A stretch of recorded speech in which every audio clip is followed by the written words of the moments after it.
In our last conversation, we talked about becoming unavailable for a life where you come last. Today, I want to talk about what begins to fill that space once you clear it.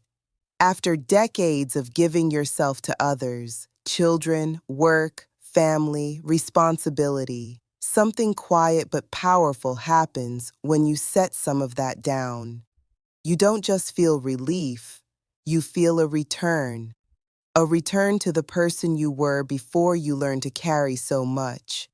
It's subtle at first. You might miss it if you aren't paying attention. It's waking up and realizing your first thought wasn't a panic about the to-do list. It was just noticing the sunlight coming through the window. It's pouring a cup of coffee and actually tasting it, savoring the warmth instead of gulping it down for fuel. It's that moment in the car when you don't turn on the radio or the podcast.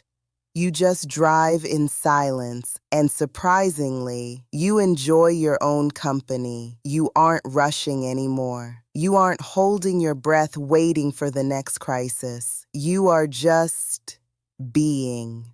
And it feels really good, doesn't it? It feels like meeting an old friend you haven't seen in decades. You realize that the woman you were before the weight of the world landed on your shoulders didn't disappear. She has been here all along, quiet, patient, waiting for you to have the time and the courage to come back and get her. And there's this gentle appreciation that grows, not for who you were supposed to be, but for who you actually are. And here is the most powerful part of this shift. The need for external approval begins to dissolve. You stop asking, "Is this okay for me to do?" And you start asking, "Does this bring me peace? Does this feel like me?" You're not chasing approval. You're choosing alignment. You're not building your days around everyone else by default. You're gently, intentionally building them around a self that finally matters to you. This is the beauty of this season. It's not just about aging. It's about becoming.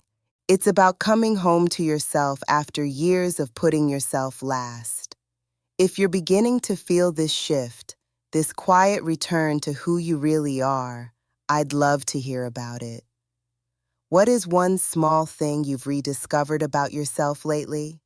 And if you want more reflections on realignment, self-trust, and becoming who you are now, make sure you're subscribed. Welcome home.